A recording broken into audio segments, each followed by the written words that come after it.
Captain Beth Murphy walked into the council chamber wearing a simple blue uniform that somehow made her look more impressive than all the elaborate alien regalia around her. Behind her came two other humans carrying data pads and recording devices, but no weapons. The message was clear. Humanity no longer feared the council enough to come armed to their meetings. Veltar studied the human captain as she approached the center of the chamber. She moved with calm confidence, and her eyes showed no trace of the fear or submission that humans had once displayed in this room. Everything about her posture suggested that she considered herself an equal or perhaps even superior to the beings who had once ruled her species. "Council members," Murphy began in a clear voice that carried easily through the vast chamber. "I bring greetings from President Helen Rodriguez and the Human Federation. We appreciate your willingness to hear our proposal, though I suspect you understand that you have little choice in the matter." The words stung because they were obviously true. The Council's military was crippled by equipment failures. Their economy was collapsing as critical systems shut down throughout their territory. Their member races were already fighting among themselves as resources became scarce and accusations of sabotage spread. The mighty empire that had ruled for 3 centuries was dying, and everyone in the room knew it. Captain Murphy activated a holographic display that showed the current state of council space. Red indicators marked failed systems. Yellow warnings showed facilities operating at reduced capacity. Green areas representing fully functional territory were scattered and shrinking. The visual impact was devastating. "This is your empire today," Murphy continued. 70% of your industrial capacity is offline. Half your agricultural worlds cannot feed their populations. Your military fleet is grounded because critical components are failing faster than you can replace them. At the current rate of decline, your civilization will collapse completely within 18 months. Admiral Kessatar leaned forward in his throne. "You are responsible for this destruction, human. Your people sabotaged our systems before you fled." Murphy shook her head calmly. "We did not sabotage anything, Admiral. We simply stopped maintaining the technology that keeps your society functioning. For 300 years, humans provided the knowledge and labor that held your empire together. When you demanded that we become slaves forever, we decided to leave and let you manage without us." The implications were clear and terrifying. The Council had built their power on a foundation they did not understand and could not maintain. They had mistaken dependency for strength and slavery for leadership. Now they were paying the price for centuries of arrogance. Thane Granite of the Krolix spoke in his grinding stone voice. "What do you want from us, Captain Murphy? You clearly have the power to destroy us, but you came here to talk. State your terms." Murphy touched her data pad, and the holographic display changed to show a document written in multiple languages. "The Human Federation offers the Council races a chance to survive and rebuild, but our assistance comes with conditions that are not negotiable." She began reading from the document while the Council members listened in growing dismay. "First, the Council of 7 Races will be formally dissolved. Each member species will return to governing their own territory without claiming authority over others.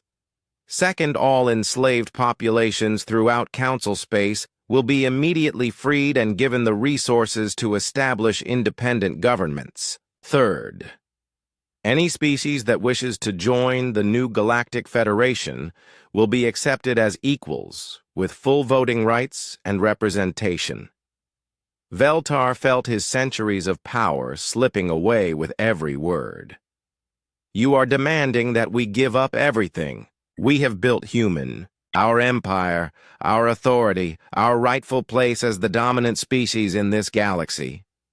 "Your rightful place," Murphy repeated with a slight smile. Prime Regent, what gives any species the right to rule over others? Strength, technology, military, power. You had all those things once, but you lost them the moment you became dependent on slave labor. A civilization that cannot survive without forcing others to serve it has no right to exist. The captain touched her pad again, and the display showed images of human colonies in their new territory. Cities that gleamed with impossible architecture. Ships that moved like living things through space. Factories that created matter from pure energy. The contrast with the failing council infrastructure was stark and undeniable. Humanity offers you a choice, Murphy continued. Accept our terms, and we will provide the technical assistance you need to rebuild your civilizations on a sustainable foundation. Your people will not starve, and your worlds will not die, but you will live as equals among many species rather than masters over slaves. High Arbiter. Willow Bend swayed nervously as she asked the obvious question. And if we refuse your terms, Captain? Murphy's expression did not change, but something in her eyes grew cold. Then you will continue your current decline until your species become extinct. We will not attack you or interfere with your remaining territory. We will simply allow natural consequences to run their course. The brutal honesty was more frightening than any threat could have been. The humans were not offering conquest or revenge. They were offering a choice between survival and death. The Council could accept their diminished place in a new galactic order, or they could cling to their pride and watch their people die. Admiral Kessatar tried one last desperate gambit. What prevents us from taking your technology by force? Our fleets may be damaged, but we still have thousands of warships. Captain Murphy smiled and touched her communicator. Fleet Admiral Jack Sullivan, please show the Council our current deployment. The A. Chamber's main display activated to show a tactical map of the entire galaxy. Green dots representing human ships appeared throughout Council space. Not dozens or hundreds, but thousands. Each vessel radiated energy signatures that dwarfed the most powerful Council warships. The human fleet had been watching and waiting, in complete invisibility while the Council struggled with their failing technology. We have been observing your activities for 2 years, Admiral, Murphy explained. Every military installation, every government facility, and every major population center in Council space is currently within range of human weapons. If we wanted to conquer you by force, the war would have been over before you knew it had begun. The Thay display zoomed in to show human ships positioned near the Council station itself. Sleek vessels that had somehow avoided detection by the most advanced sensors in the galaxy. The demonstration of technological superiority was complete and overwhelming. Veltar realized that resistance was not just futile but impossible. Humanity had become something beyond the Council's ability to fight or understand. The former slaves had evolved into masters of the galaxy, while their previous owners had stagnated in comfortable dependence. How long do we have to consider your terms? He asked in a voice that sounded defeated even to himself. The offer expires in 72 hours, Prime Regent, Murphy replied. The same amount of time you gave us to surrender our freedom. After that deadline passes, humanity will withdraw our ships and leave you to face the consequences of your choices alone. The irony was not lost on anyone in the chamber. The Council had once used ultimatums to force submission from weaker species. Now they were receiving the same treatment from the people they had tried to enslave. The wheel of power had turned full circle, and the former masters were learning what it felt like to be helpless. Captain Murphy gathered her equipment and prepared to leave. Council members, you spent 3 centuries believing that might make Right. You conquered weaker species and enslaved them because you could. Now you face a species that is mightier than you, and the question is whether you have learned anything from your time as rulers. She paused at the chamber entrance and looked back at the assembled aliens. Humanity does not want to rule over you. We have seen what that kind of power does to those who wield it. We want to build a galaxy where every species can grow and prosper according to their own nature. You can be part of that future, or you can become another extinct civilization that chose pride over survival. After the humans left the council, members sat in silence for a long time. The choice before them was simple in concept but devastating in its implications. They could accept the end of their empire and live as equals among the species they had once ruled. Or they could maintain their dignity and watch their people die as their technology continued to fail. One by one, the council races began to speak. The Krolix admitted that their mining colonies were already requesting human assistance to prevent complete system failures. The Vortani reported that 3 more worlds would become uninhabitable within months without expert help. The Nexari acknowledged that their people were beginning to starve as food production systems shut down. When the 72 hours expired, Veltar stood before a human communication device and spoke the words that ended the Council's 300-year reign. The Council of 7 Races formally accepts the terms offered by the Human Federation. We dissolve our empire and request assistance in rebuilding our civilizations as independent equals in a new galactic community. Captain Murphy's voice came through the device with neither triumph nor mockery. Accepted. 2 years had passed since the humans vanished and the council was dying. Veltar stood in the emergency session chamber watching his fellow leaders argue about problems that seemed to have no solutions.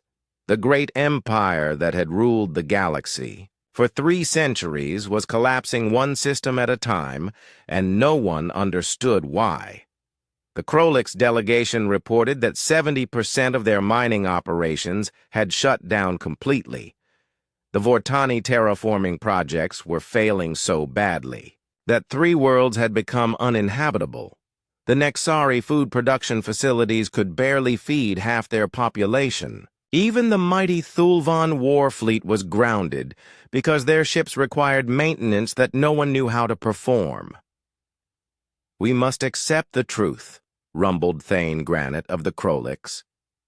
"The humans did something to our technology before they left. This is sabotage on a scale we have never seen before." High Arbiter Willowbend disagreed. "Our engineers have examined every piece of human equipment and found no evidence of tampering. The systems are failing because we do not understand how they really work." Veltar had heard these arguments 1,000 times, but today something was different. The station's sensors had been detecting strange energy signatures for the past week. Ships that appeared on their screens for a few seconds, then vanished as if they had never existed.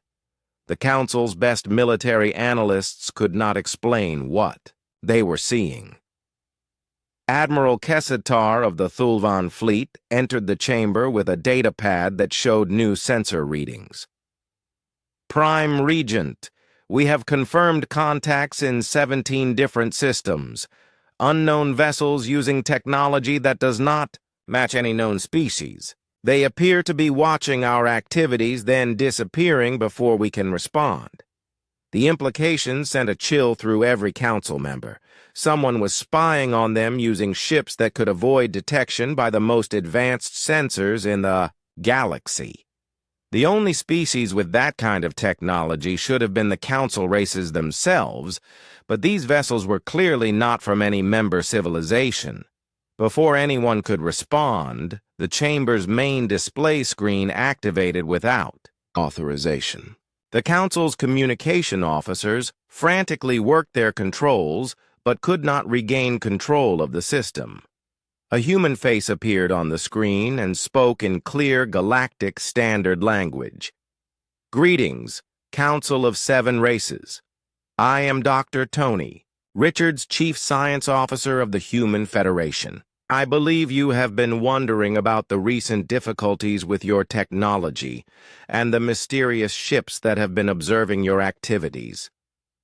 Veltar felt his blood freeze. A human was somehow broadcasting directly into the most secure chamber on the council station. The communication was coming through systems that should have been impossible to hack, and the transmission showed no source location that their sensors could detect. Dr. Richards continued speaking as if he were having a casual conversation. 2 years ago, you demanded that humanity surrender our independence and become your slaves. You gave us 72 hours to accept your terms or face the consequences. Well, we have an answer for you.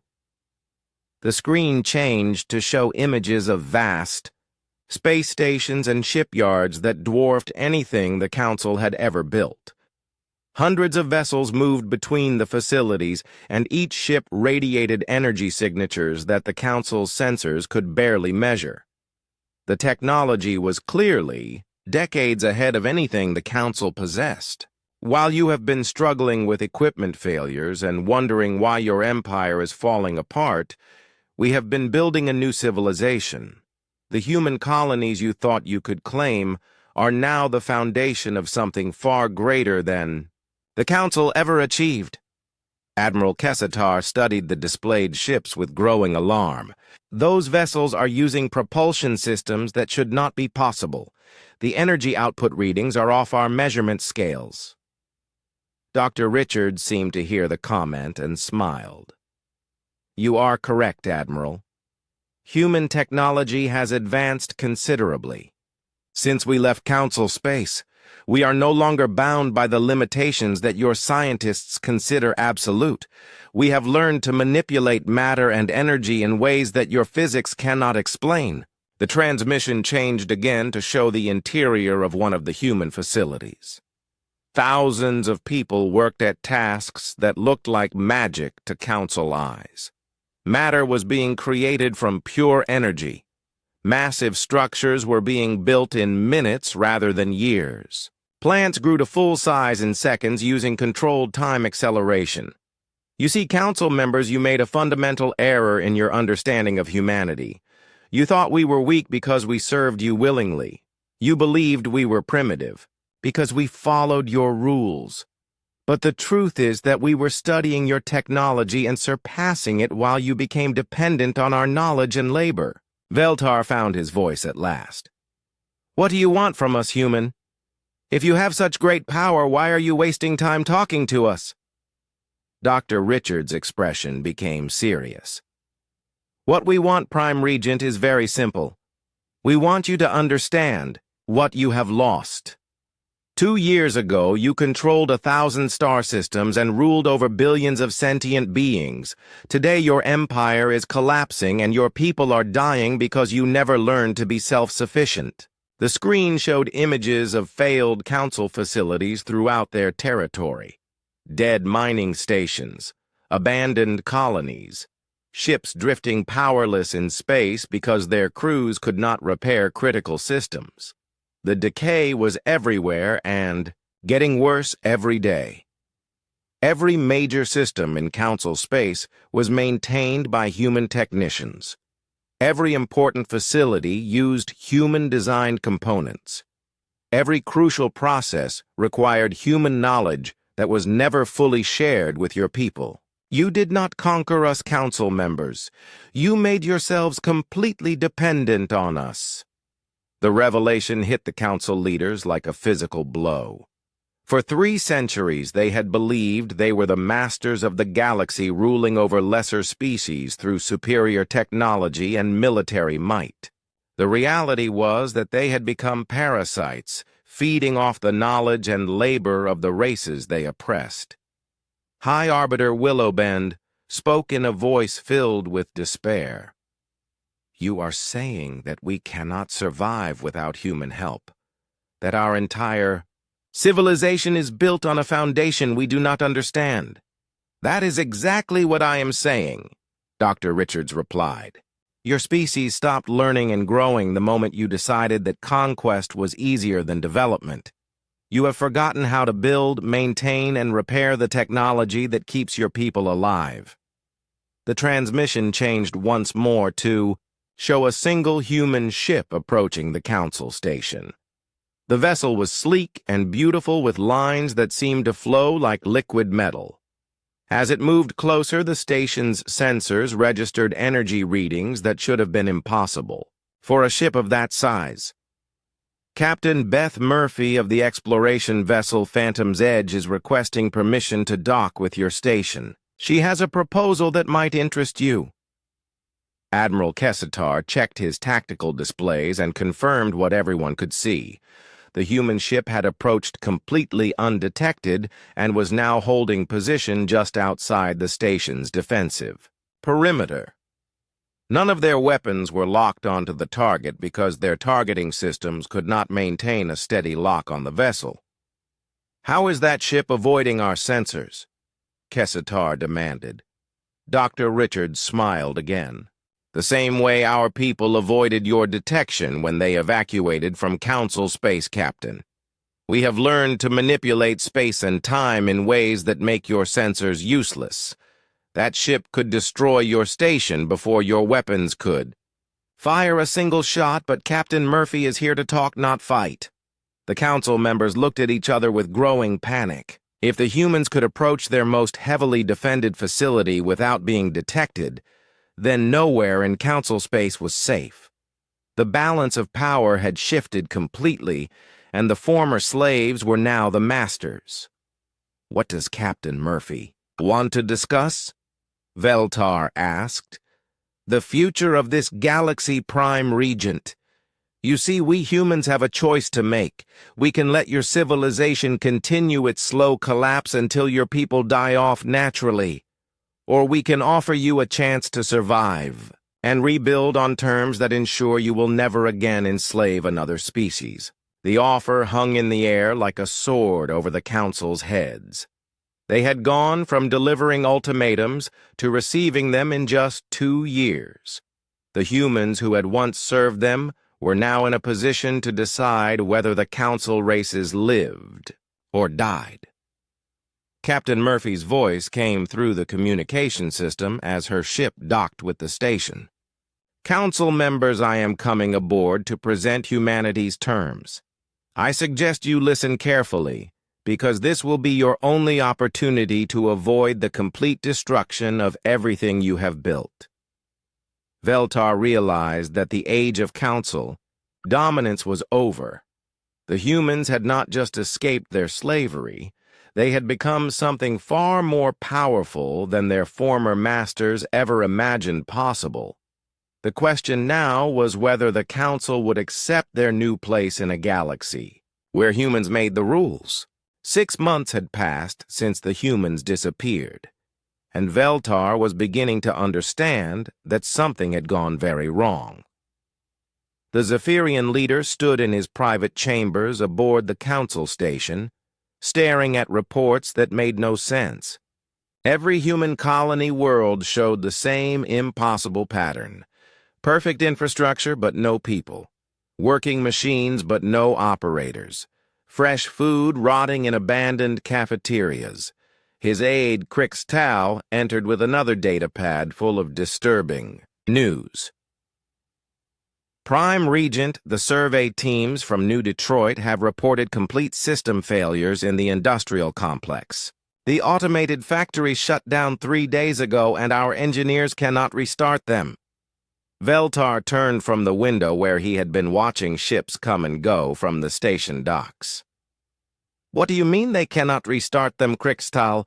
These are simple machines built by humans. Our technology is far superior." "That is the problem, Prime Regent," his aide replied nervously. "The human factories use control systems that our engineers do not understand. The programming appears simple, but when our technicians try to modify it, the entire network crashes. They say it is as if the machines were designed to only work for humans. This was the fourth such report in the past week, and Veltar was growing, tired of hearing about human technology that would not cooperate with council control. The atmospheric processors on Kepler-7 had failed completely 2 weeks ago. The communication relays in the outer systems were experiencing random delays that disrupted military coordination. Even the food replication systems on council worlds were producing meals that tasted wrong. Veltar activated his personal communicator and called for an emergency council session. Within an hour, all 6 remaining member races had gathered in the Great Chamber where they had delivered their ultimatum to humanity half a year ago. The mood was very different now. The Krolik's representative Thane Granite spoke first. The mining operations in my sector have been shutting down one by one. Our engineers say the extraction equipment requires maintenance procedures that only humans knew. The machines work for a few weeks after we take control, then they break down in ways we cannot repair. High Arbiter Willowbend of the Vortani swayed anxiously as she added her concerns. The terraforming stations that humans built are failing across our territory. 3 garden worlds have lost their atmospheric balance and we do not know how to fix them. Our scientists say the biological processors use techniques that are not in any of our databases. The Nexari floated in their gas-filled bubble and spoke through their translation device. The humans left behind complete technical manuals and instruction guides. But when our people follow these instructions, exactly the results are different than expected. It is as if the humans knew secrets about their own technology that they did not record anywhere. Veltar listened to similar complaints from each council member and felt a growing sense of unease. The humans had been working throughout council space for centuries, and everyone had simply assumed they were following standard technological principles. No one had considered that human knowledge might be unique or irreplaceable. Commander Nexus of the Thulvan military forces brought up an even more troubling issue. Prime Regent, we have detected strange energy signatures in abandoned human facilities. Our sensors show patterns that do not match any known technology. The signatures appear briefly, then vanish before we can analyze them properly. What kind of energy signatures? Veltar demanded. Unknown, sir, but they seem to be scanning our equipment and transmitting data to unknown locations. Our security teams believe the humans left behind some kind of monitoring system, but we cannot locate the actual devices. This news disturbed Veltar more than the equipment failures. If humans were somehow watching council activities from their hidden exile, then they might be planning something. But what could they possibly do?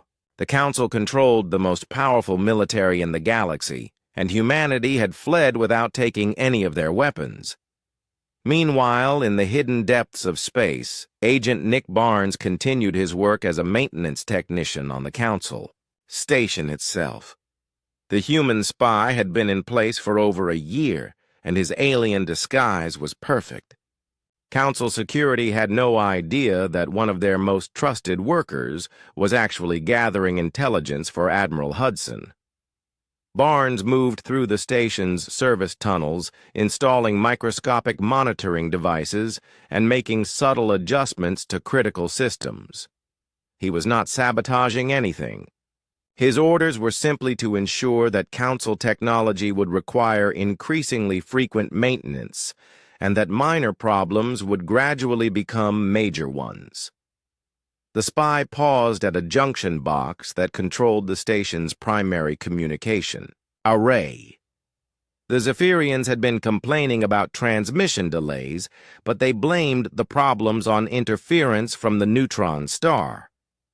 Barnes made a tiny adjustment to the signal processing unit that would cause the delays to become slightly worse over time. In 6 months, the council would need to completely rebuild their communication system or lose contact with half their territory. Dr. Kevin Park worked in a laboratory hidden inside an asteroid belt, far from Council space, and studied tissue samples that Agent Barnes had smuggled out. The biochemist had made a disturbing discovery about the Council races that explained many things about their behavior over the past few centuries. "President Rodriguez, you need to see this," he called to the leader of humanity's government in exile. Helen Rodriguez had been elected by the evacuated populations to coordinate their new civilization, and she spent most of her time planning for the day when humans would return to claim their rightful place in the galaxy. She entered the laboratory and looked at the data on Park's computer screen. "What am I looking at, Kevin? Genetic analysis of the Council member species," he replied. "They're all showing signs of accelerated aging and cellular breakdown. But the really interesting part is that this degradation started about 300 years ago, right when the Council first came to power." Rodriguez studied the genetic charts and saw the pattern that Park had identified. "You're saying that ruling the galaxy has somehow made them weaker?" "Not ruling the galaxy, Helen, but depending on slave labor to maintain their civilization. Look at these protein markers. They indicate that the Council races have lost the ability to produce certain essential enzymes. They've become completely dependent on consuming organic compounds that they can only get from food processed by other species." The implications were staggering. "Are you telling me that the Council literally cannot survive without enslaved populations to grow and process their food?" Park nodded grimly. "That's exactly what I'm saying. And here's the worst part. The humans have been processing almost 60% of all food consumed in Council space. Without us, they'll start experiencing malnutrition within a year and complete system failure within 5 years. This explained why the Council had been so aggressive about enslaving other species. Throughout their history, they were not conquering the galaxy for power or resources. They were doing it to survive. Their own biology had become dependent on having other races serve them. Colonel Marie Thompson received this information at her base in the Andromeda sector, where she was coordinating psychological warfare operations against the Council. The revelation about their biological dependency gave her new ideas for undermining their confidence and unity. She activated a secure transmission to Agent Barnes with new instructions. "Nick, I want you to start spreading rumors among the station crew. Nothing dramatic, just casual comments about how the food doesn't taste as good as it used to. Mention that some of the other races are looking tired or sick. Let them start wondering if something is wrong with their health." Barnes acknowledged the orders and began his new assignment immediately.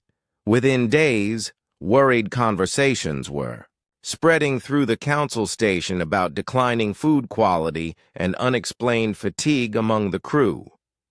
Medical officers reported increasing numbers of personnel complaining about minor ailments that they could not diagnose or treat effectively. The psychological campaign expanded to include mysterious transmissions that appeared on Council communication, networks at random intervals. The messages were always brief and seemed to come from nowhere. "We remember the Mordani," or "the bill comes due," or simply 40% was not enough. These cryptic messages had a powerful effect on Council morale. The ruling races began to suspect that humanity's disappearance had been part of a larger plan rather than a panicked retreat. They started to wonder what the humans might be planning and when they would reveal themselves again. The equipment failures continued to spread throughout Council space, and the member races began blaming each other for the problems. The Krolix accused the Zephyrians of sabotaging mining operations to steal valuable resources. The Vortani suspected the Nexari of interfering with terraforming projects. The Tholvan believed everyone was conspiring against them. Council meetings became tense affairs where accusations flew and old alliances crumbled. The unity that had held their empire together for 3 centuries was breaking down as each race worried about their own survival in the face of growing technological chaos. Agent Barnes reported that security measures on the council station had been increased dramatically. The ruling races were so. Admiral Carl Hudson stood in the war room deep beneath the mountains of Colorado and watched the galaxy map light up with red signals. Each red dot meant another human colony had received the emergency code and was beginning immediate evacuation. 72 hours was not much time, but humanity had been preparing for this day for 30 years. The message from Captain Morrison had arrived 6 hours ago, and Hudson had wasted no time in activating Protocol Lazarus. Every human settlement, military base, and research station in Council space was now following evacuation plans that had been practiced in secret for decades. The Council thought they had surprised humanity with their ultimatum, but Admiral Hudson knew better. Commander Ryan Blake entered the room carrying a data pad filled with status reports. Admiral, the outer colonies are moving faster than expected. The mining stations in the Kepler sector will be empty within 18 hours. Our people are taking nothing except personal items and memory cores from the computers. Hudson nodded and studied the map. Green lights were already appearing at the edge of human space, showing ships arriving at rally points far from Council territory. What about the industrial worlds? Ryan, New Detroit, and Birmingham Station are the tricky ones, Blake replied. Those facilities took decades to build, and our people don't want to just abandon them. But Dr. Foster's team has been working on the darkfold generators, and they think they can move some of the smaller manufacturing plants. Dr. Amy Foster looked up from her computer terminal, where streams of data flowed across multiple screens. The darkfold technology is working better than we hoped, Admiral. We can move objects up to the size of a space station without leaving any trace that Council sensors can detect. The energy signature looks like normal background radiation. Hudson walked to the communications station where dozens of officers coordinated the massive evacuation. How many people are we moving total? General Sam Carter consulted his reports. Just over 400 million humans live in Council space, Admiral. The passenger ships can carry about 50,000 each, and we have 800 vessels standing by. It will take multiple trips, but we can get everyone out. The Admiral watched another section of the map turn green as more ships reported successful evacuations. The plan was working, but he knew the hardest part was still coming. Moving people was one thing, but moving an entire civilization's worth of equipment and knowledge was something else entirely. Chief Engineer Dan Walsh had been quiet during the briefing, but now he stepped forward. Admiral, I need to tell you about the maintenance protocols. For the past 20 years, human technicians have been the primary repair crews for Council technology throughout their space. We've been very careful to make sure certain components and procedures require human oversight. Hudson raised an eyebrow. Explain that, Dan. Every major system in Council space has at least some human-designed parts, Walsh continued.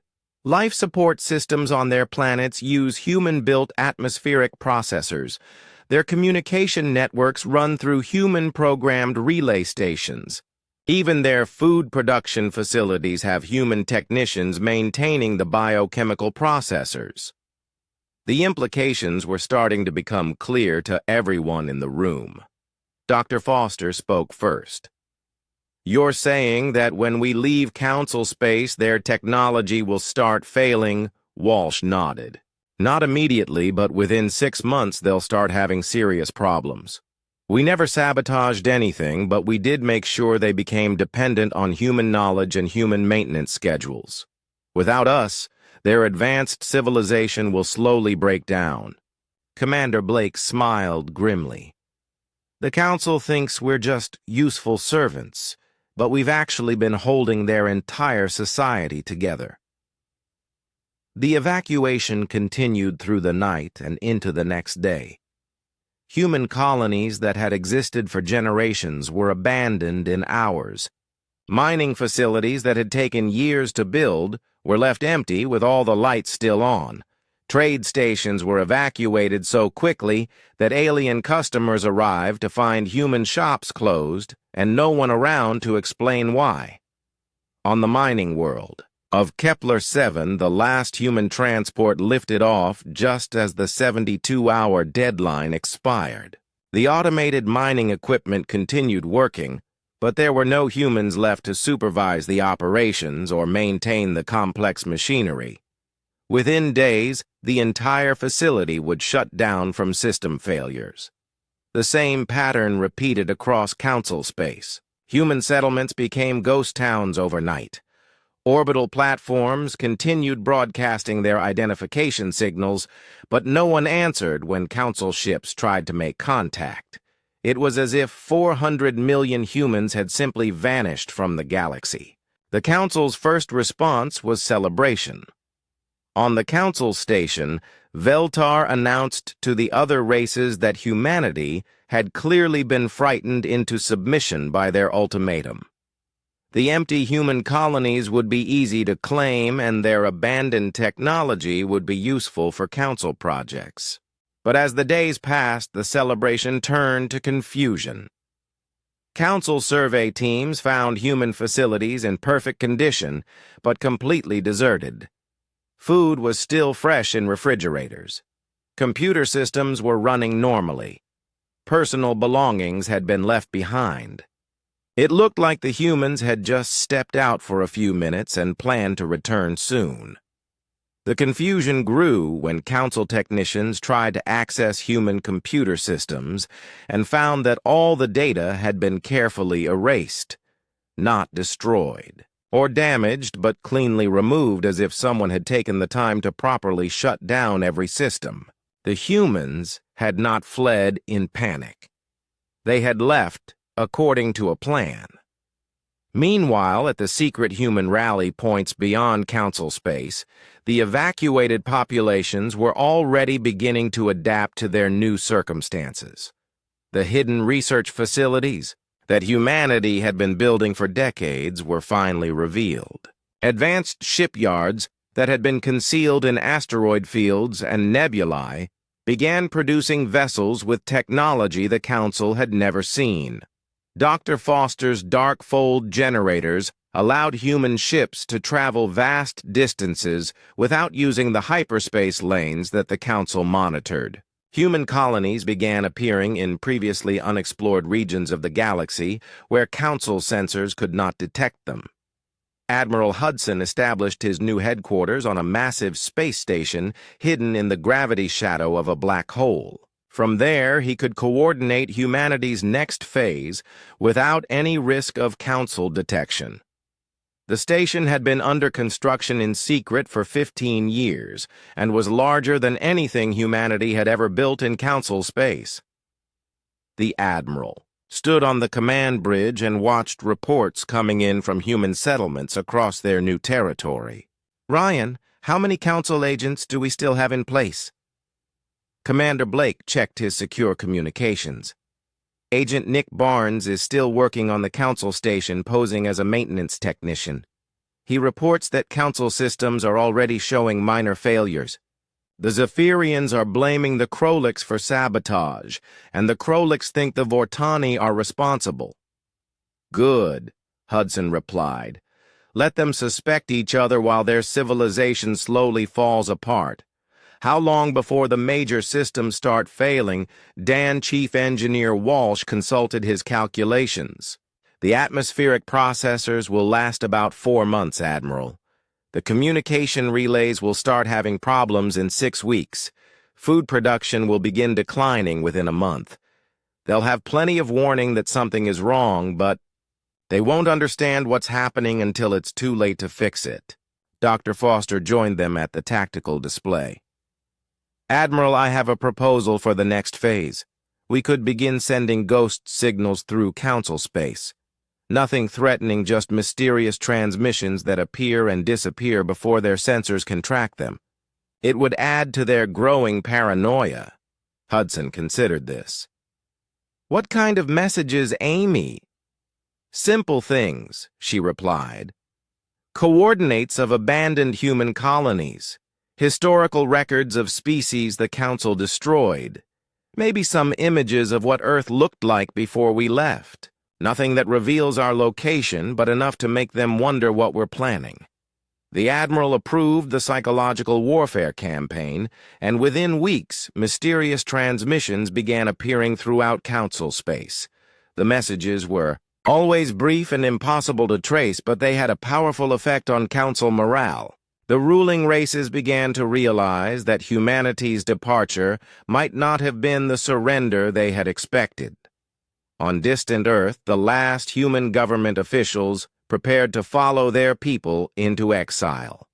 The planet's defenses had been quietly removed over the past month, and hidden weapon platforms had been moved to secret locations. When the Council finally sent ships to claim their prize, they would find only an empty world, with a single message broadcast on all frequencies. The message was simple and polite. The Council demanded our surrender, and we have given it to them. Earth belongs to the Council now. We hope they will take good care of it. The humans have found a new home among the stars, where we can live according to our own values. We wish the Council well in their future endeavors. Admiral Hudson smiled as he read the final evacuation report. Every human had been safely moved from Council space, and their new colonies were already thriving. The Council believed they had won a great victory, but they had no idea what was coming next. Humanity had not run away in fear. They had strategically withdrawn to prepare.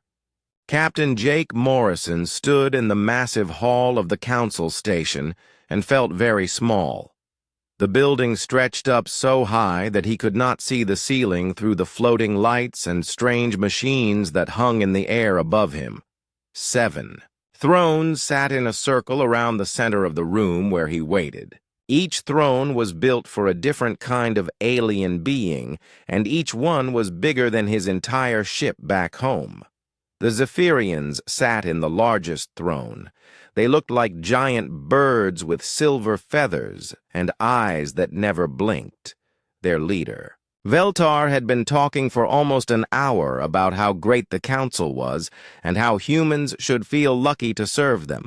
The Krolix delegation shifted in their stone seats. They were rock creatures that moved very slowly but could crush a human with one hand. Next to them sat the Vortani, who looked like walking trees with too many arms. They whispered to each other, in voices that sounded like wind through leaves. Jake tried not to look nervous as Ambassador Kate Phillips stood beside him. She had been dealing with these aliens for 10 years, and her face showed nothing. Dr. Lisa Grant waited behind them with her medical scanner hidden in her coat pocket. The device had been beeping softly for the past 20 minutes, and Jake knew that meant something was wrong with the aliens around them. The other Council races filled the remaining thrones. The Nexari floated in bubble suits filled with green gas. The Thulvan looked like giant spiders made of metal. The Osek were the strangest of all, with their constantly changing shapes that hurt to look at directly. The 7th throne belonged to the Mordani, but everyone knew they had been destroyed in a war 50 years ago.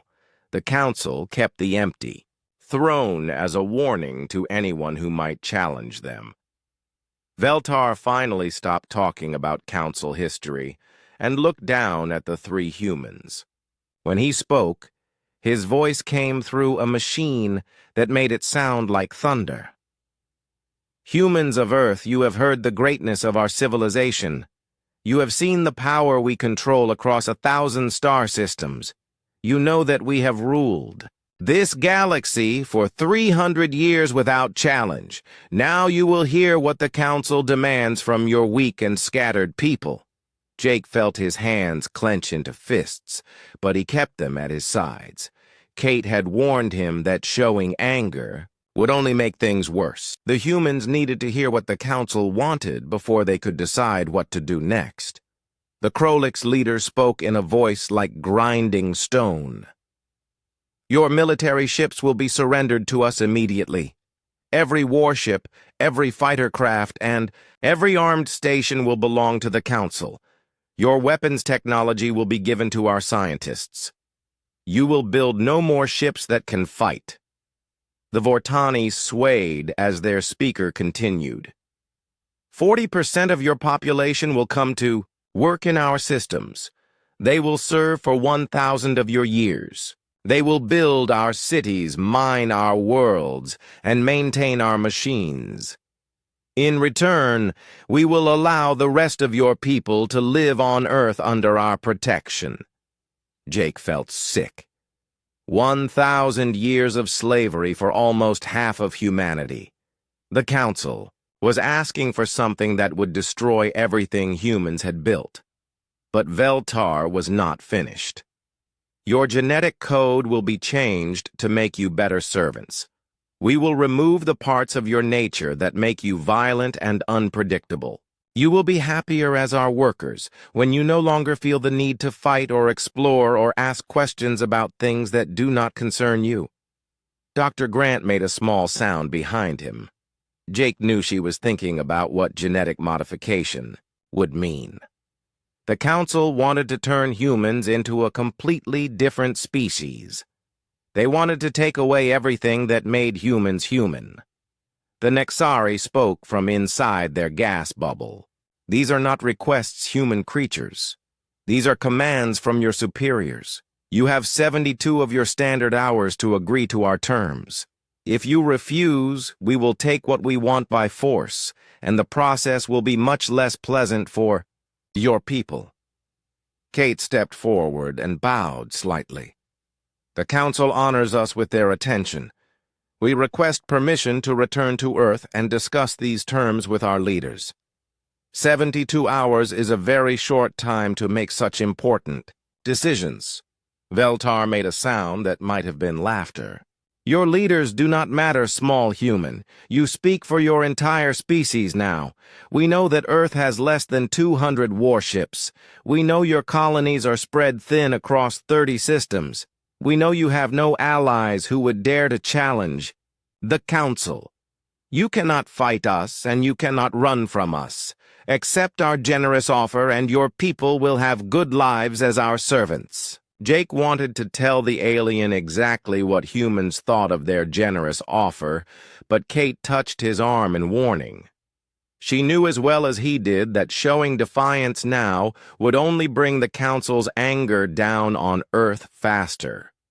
The smart thing was to play weak and scared until they could get back home and warn everyone. We understand the Council's power and wisdom, Kate said in a voice that sounded humble. Captain Morrison will return immediately to Earth with your terms. We will give you our answer within the time you have granted us. The Council members looked at each other, and Jake saw satisfaction in their alien faces. They believed they had already won. They thought humans would have no choice but to surrender everything and become slaves forever. As the three humans turned to leave, Veltar called out one more time. Do not think to play games with us little creatures. We have crushed species far stronger than yours. The Mordani thought they could resist us, and look how that ended for them. Save your people the pain of fighting a war they cannot win. Jake. Kate and Lisa walked out of the council chamber in silence. The station corridors were filled with alien workers and council soldiers, but Jake barely saw them. His mind was racing with everything they had just heard. 40% of humanity enslaved for 1,000 years. Genetic modification to turn humans into mindless workers. The complete surrender of Earth's military. When they reached their ship, Lisa finally spoke. Jake, we need to talk privately. The readings I got from my scanner show something very strange about the council members. Their cellular structure is breaking down in ways that should not be possible with their medical technology. Kate looked back at the station as their ship pulled away. "It doesn't matter what's wrong with them, Lisa. What matters is that we have 3 days to get home and warn Admiral Hudson. The Council thinks they have us trapped, but they don't know about Protocol Lazarus." Jake started the navigation computer and set course for Earth. "Then we better hope the Admiral is ready, because I don't think the Council plans to wait very long for our answer. They want humanity destroyed or enslaved, and they think we're too weak to stop them." As their ship jumped to faster than light speed, Jake wondered if the Admiral's secret plan would really work.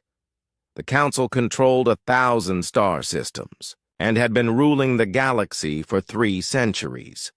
They had weapons that could destroy planets and ships that could travel between stars in days. Humanity had been preparing for this moment, but Jake was not sure it would be enough. Behind them, the Council station continued its orbit around the neutron star, never knowing that their ultimatum had just started a chain of events that would change the galaxy forever. The Council believed they were untouchable and that humans were just another weak species to be conquered. In 72 hours, they would learn how wrong they were.